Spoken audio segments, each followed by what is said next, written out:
call this meeting of the Duncanville Independent School District to order. Let the record show that a quorum of Board of Trustees is present, that this meeting has been duly called, and that notice of this meeting has been posted in accordance with the Texas Open Meetings Act, Texas Government Code, Chapter 551. The purpose of the work study session is to review the board agenda items that will be presented at the regular school board meeting. During the board work session, board members may discuss and ask questions concerning any of the items listed on the agenda. The board will not take action on items presented during the board work session. The board will take action on all agenda items at the regular board meeting. After the invocation, I will turn the meeting over to Dr. Smith. Mr. Kennedy, would you please give the invocation? Sure.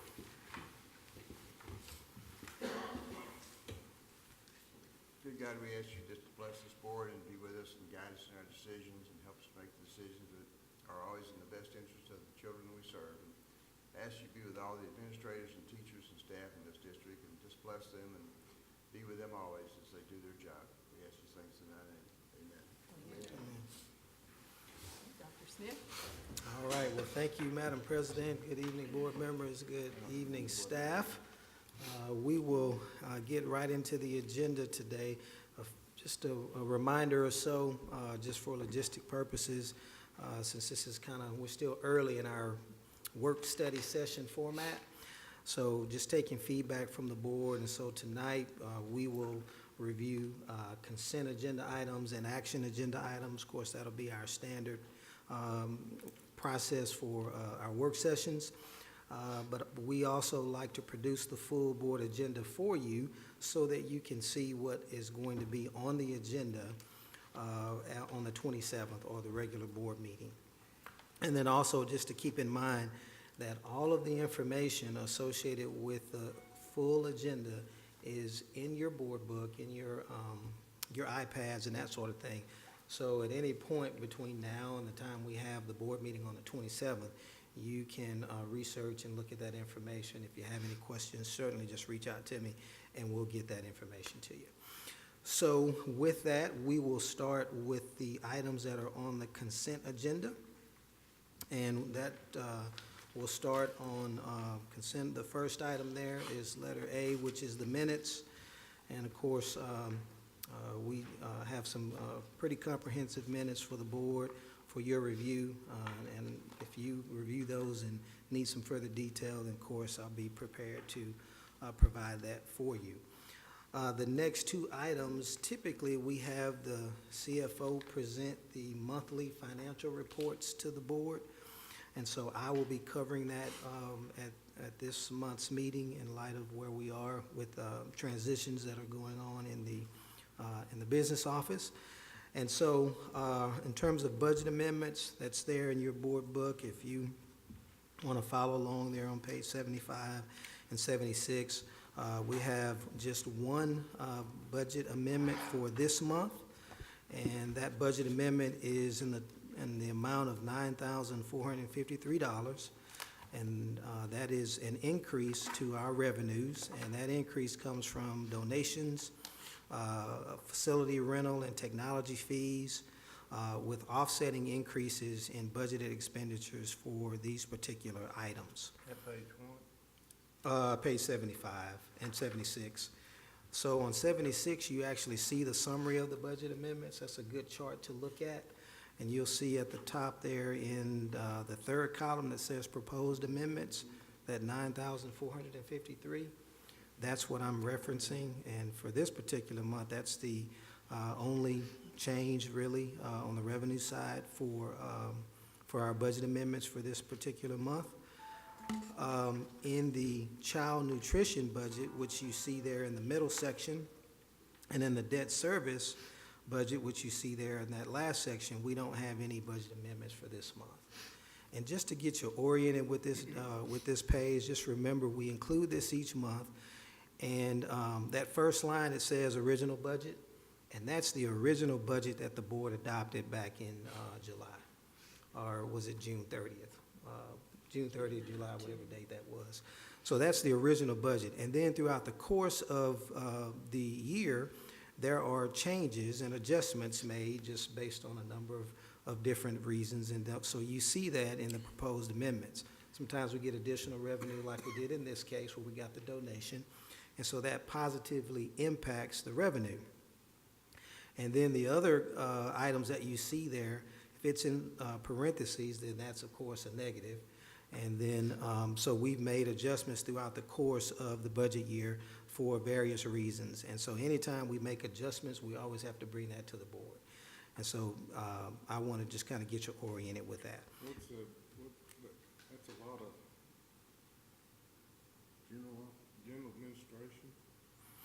Yes, that's our general operating budget, and so you'll see each function listed down there, all the way from function 11 all the way down to function 99. So we taking 217,000 out of general administration? Let's see, where are we? Where are we? I see you right there. Function. 51, Yes, we have made budget amendments, and so. Somewhere else, or?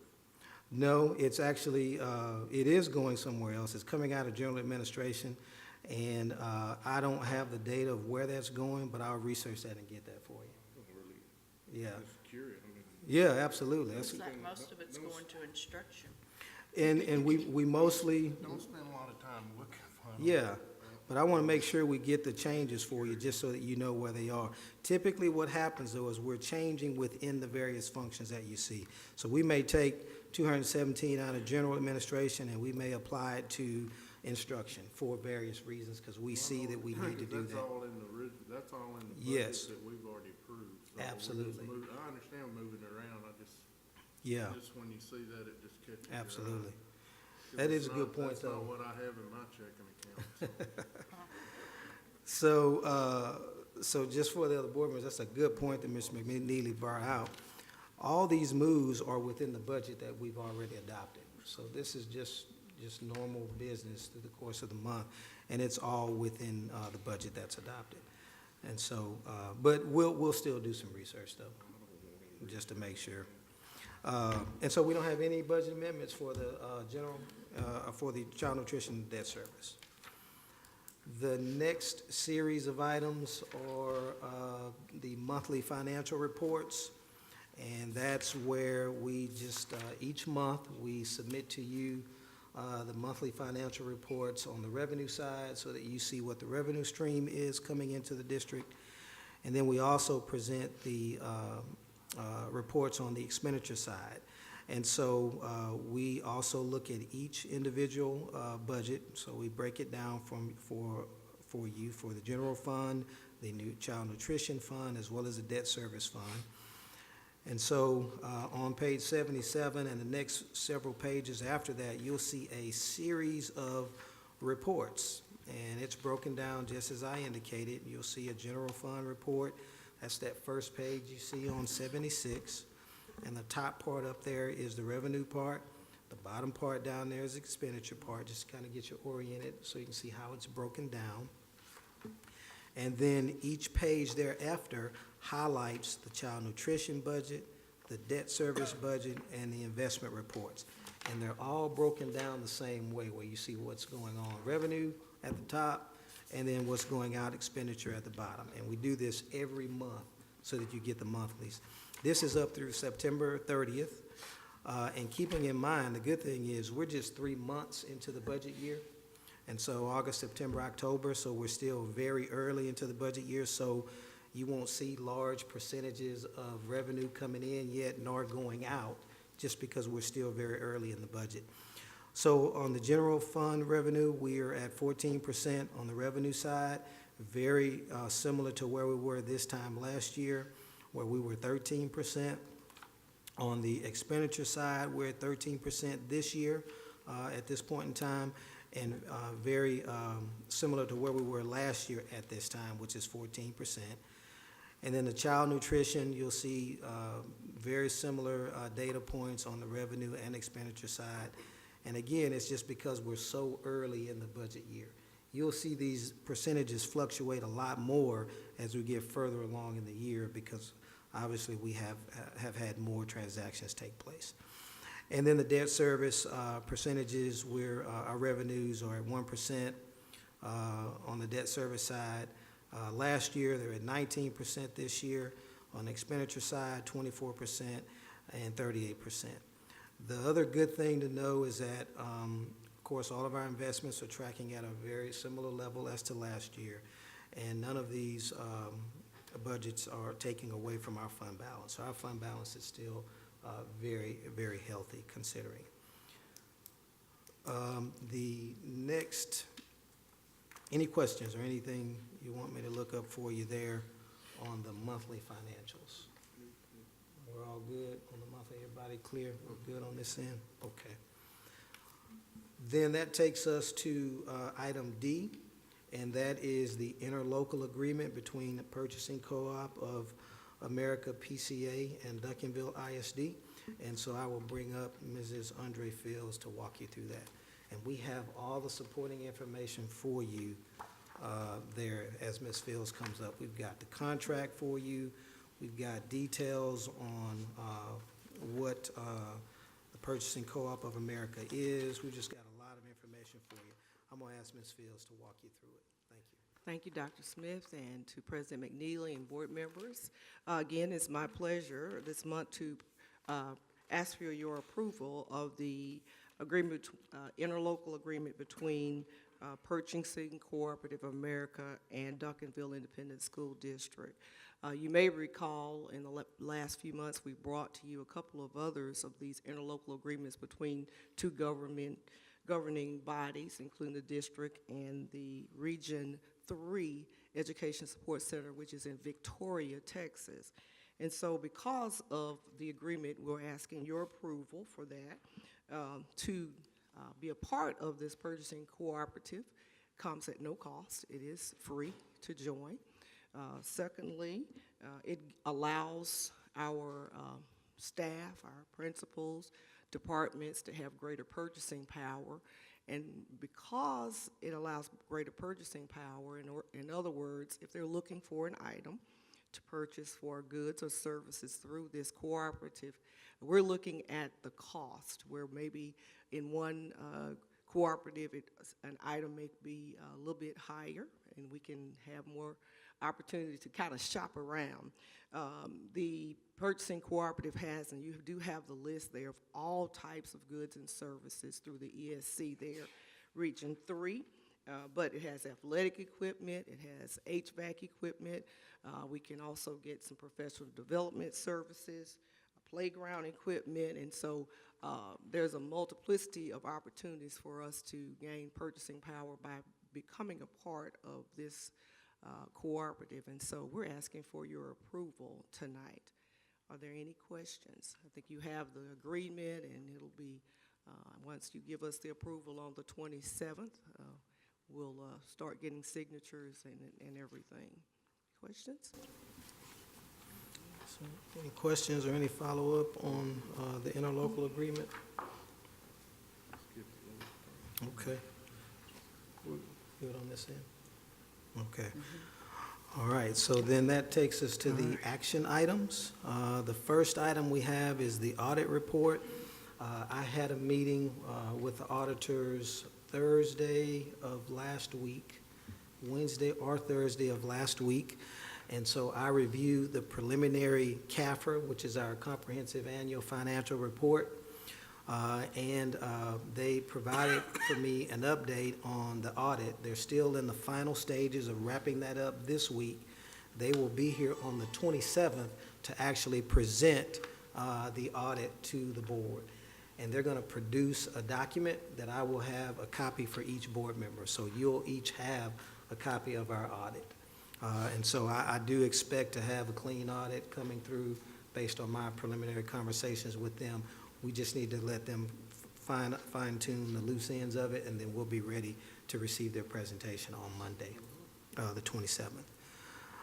The next item is request for a proposal for curriculum and instruction catalog, and so we'll ask Ms. Fields to come up. As she's coming up again, I want you to know we've got a lot of detailed information with you, for you behind your tab there so that you can get a sense of what we're doing with the curriculum catalog. Ms. Fields. Yeah. Thank you again. I'm standing this time for an action item, of course, based on our policy, CH Legal and Local, any purchases of over $50,000 we have to present to you tonight. And so what we are bringing tonight is an RFP, and you see the number 17-18-.001. This is an RFP or catalog RFP. And probably about a month or so ago, I stood before you for the athletic equipment catalog RFP that we presented. And so tonight, we're asking you to get the information so that you can approve our similar catalog RFP for curriculum, instructional materials, and teaching aids. This, of course, we have the detail there that we solicited proposals. Those were submitted to us, and the deadline was October the 19th of 2017 at the end of business at 2:00 p.m. The effective dates of the contract, if you approve, will be May 31st of 2018 with 4 additional one-year renewals through May 31st of 2022. And that sounds like a long, long time, but it really isn't. This RFP has, we received about 106 proposals, and you can see a lot of the companies maybe that you're familiar with, McGraw-Hill, School Specialty, Achieve 3000, and it goes on and on. And what this will allow is our instructional team, our principals, to have an opportunity to select from these particular vendors. It's a catalog. It would be like shopping for instruction materials and teaching aids. And so we're asking for your approval. Some of the vendors provide free shipping. Some, as you can see, they offer discounts as per the bid tab there. And so that is what we're going to be asking you to approve on the 27th. Any questions? Okay, thank you. All righty, thank you. So that takes us to item C, and as Dr. Hernandez makes his way, I'll kind of set the stage for you. So we have several MOUs. You may remember I've started, last year I started bringing MOUs to the board because, one, you need to know what we're doing, and want to make sure that we keep you in the loop there and that you are approving these. And so we have 4 MOUs here. They're all in the CTE area. We have all the background information for you. We have the actual MOUs in your packet or on your iPad for you to see and look through. But I'm going to ask Dr. Hernandez to just take each one by one and then tell you the details of that MOU, what it's for, what it means, how it works in Duncanville ISD, and then answer any questions you may have. Dr. Hernandez. Good evening, President McNeely, board members, and Dr. Smith. The first MOU we're going to talk to you about this evening is the Cedar Valley Community College Interlocal Agreement. Cedar Valley is a relationship that we are continuing to build through our DHS High School. In the past, you've approved agreements for dual credit courses in previous years, but the MOU that we're bringing to you today is our first year for internship opportunities for our students that are in our STEM programs. So to get real specific, we have 21 students that would benefit from this memorandum of understanding with Cedar Valley Community College. And what we're proposing is to take our students over with a teacher.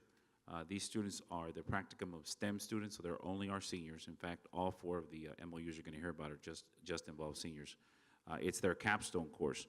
So our students are going to go over and learn more about STEM careers, and they're actually going to get hands-on experience in terms of actually working on a hydro robot.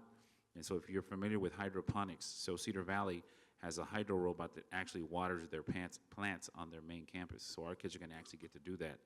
And also they'll be facilitators for any campuses, whether it's Duncanville ISD or any of our local school districts. When they bring their students from K-5 over to Cedar Valley to look at those programs, they'll serve as facilitators for that program as well. And so this is a great opportunity for our students to go over and work with other things, such as the Makerspace Lab that's located over at Cedar Valley Community College. They will also get to work with the 3D printers, laser cutters, and all sorts of the equipment that they have over in their labs at Cedar Valley, and also be involved in the windmill energy generating system program that they have over at Cedar Valley. So in terms of the MOU for Cedar Valley Community College, again, this is a continuation of our relationship with Cedar Valley College. This is for DHS. This is for 21 seniors who are now in their capstone course of the Practicum of STEM agreement. Any questions on this MOU? No? Okay. So, I have a question. yes, ma'am. On the fiscal note, does that mean we will never have a cost? I mean, we have to provide staffing and teachers, so, This would be part of the coursework that we offer just as part of our STEM programs or our CTE programs in the district. So there's no additional funding. no additional funding? No, ma'am. No. Well, I mean, our staff member will go over with them, we'll provide busing, but that's what we would do for any of our students, but there's no additional cost. Cedar Valley? Yes. Mhm. Any other questions? Okay. All right, so let's go ahead and move on to the second one, the Eon Reality Entrepreneur School Memorandum of Understanding. Now, this is a new MOU that we're signing. This is also part of the action items that we're bringing to you. So this is for our practicum of animation students. Again, I will remind you, this is only for our senior students. It's part of their capstone course. We have, again, 21 students that would start in the spring benefiting from the relationship or the MOU with Eon Reality Entrepreneur School. If you think of video gaming and virtual reality, this is what this program is about. This company moved into in the Duncanville, city of Duncanville, from California. They're over off of Main Street. I believe my understanding is that it's in the old technology building. They're across from that building.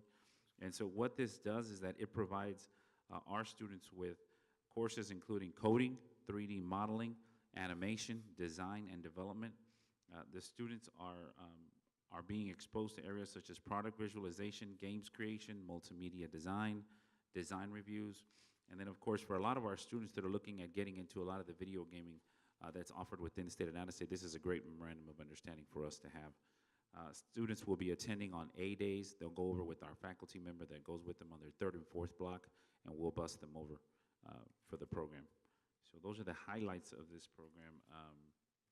Any questions on this MOU? Yes, sir. I have just a question. The number 21 keeps coming up. Is that, so there's 21 kids in the other one, there's 21 kids in this one. Is that a magic number, or is that just the number of kids that are enrolled in this, or?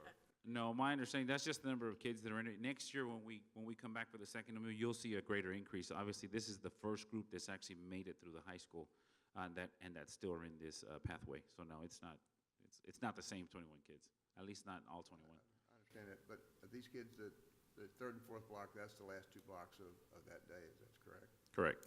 So what classes will they, if they didn't go there, what would they be doing at the high school? What classes would they be in there? Depending on what pathway they have, they might be in another pathway, or they might take core courses. It just depends on each student's schedule. So are they gonna miss anything by being gone those days that they should be in at the high school by going to this place? No, sir. Obviously, we schedule our students so that they're able to do as many of the activities that they would like to do. So no, I don't believe so, but I can research that information and be sure. But every single student situation is going to be different. Okay, well, that's a great program over there. If anybody hadn't toured it and seen it in operation, they really should go look at it. It's really quite cool. And I think what you're saying with the 21 too is that this is our first group of kids that started with House Bill 5, correct? Correct. And are graduating, they're the seniors, so this is our first group to actually go through the process with the Correct. pathways and everything. Yeah, this is the first group that's gone through the 4 years. What pathway are they in? Let me look that up. That's the practicum of animation. Okay. If there's not any more questions, we'll move on to the third MOU. The third MOU. Oh. It says, provide adequate staffing and support for student engagement to facilitate student learning. What's that gonna cost, when it says staffing? What we're not paying for somebody to work in this building down here, are we? No, so my understanding is our staff that is actually at the high school, the ones that go with the kids are the staff that we have. So no, there's no additional funding. So we're not we're not covering another class for a teacher to go with them, or is that an off period for that teacher, or? This is their actual the course that they're teaching, so they would be going over to Eon with their students, the kids that they would have in that classroom. Okay. Yes, ma'am. So in all these MOUs, there is not any cost? No, ma'am. Just going ahead of the game, yeah, okay. Except for all right. buses. Our regular busing costs, yes. Yeah, I mean, it's not nothing. Okay. Okay. Any other questions? Okay, so we'll move on to our Girl Scouts of Northeast Texas Memorandum of Understanding. This is, again, our first year with this Memorandum of Understanding. This is going to allow our students to participate in hands-on experiences through the Girl Scouts of Northeast Texas, the program that's in the city of Duncanville. And so this MOU will allow our students to go over and partner for hands-on real-world experiences in the areas of STEM, specifically science, technology, engineering, electronics, and mathematics. Our students are actually going to be going over and helping assist with field trip curriculum writing, which is a really big deal because our students are actually get involved in that process. They'll actually also be working with K-5 students, again, that are coming from other districts, and then we will receive a reduced rate for our students if our students want to actually go over to this facility. The reduced rate is half off, so that'll save us some money in terms of if we have any students that actually want to go over. The focus area for the engineering practicum is robotics, and so potentially our kids would have an opportunity to work with sea perch underwater robotics. Obviously, it's an MOU, again, that we're just starting, but this is going to allow our kids to work in these areas. We're going to be hosting field trips as we go over with our students, again, for other school districts, and then this will happen during the 5th and 6th double block course on B days. So any questions on this MOU? Where will they go for this? To the greater North Texas Girl Scouts camp. We're on Hampton? I don't think it's on Hampton. Let me, Miss Payne, can you tell me where it's located?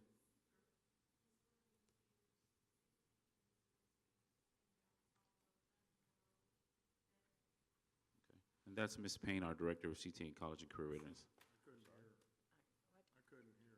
It's on Ledbetter in Dallas. Oh, okay. I just knew there was a Girl Scout headquarters over on Hampton. Right. You said Girl Scouts, that's what I was thinking. Any other questions on? Oh, okay. So we'll move on to the 4th MOU, and this is our, again, Duncanville Hilton Garden Inn Memorandum of Understanding. Again, this is a capstone course. This is our first year doing this. This is for 35 of our students, seniors only. The teacher will also be accompanying our students over to this course at the Hilton Garden Inn. This is going to allow our students to have hands-on experiences in the areas of the kitchen, specifically banquet area, sales and marketing over at the Hilton Garden Inn. I think we've all been over there for the evening events. But this will allow our culinary students that are exploring careers in that area to have an actual practicum where they'll have actual experience at an actual hotel management setting. So I think this is a really powerful tool for our kiddos to be able to go over there and explore post-secondary education in culinary arts. A lot of the local universities actually have this as a degree, so this is going to be really good for our kids to have exposure to. If we give them students, can we get a discount on breakfast? I hope so. I think we'll get a discount on at least going over there on those Saturday nights when we're going.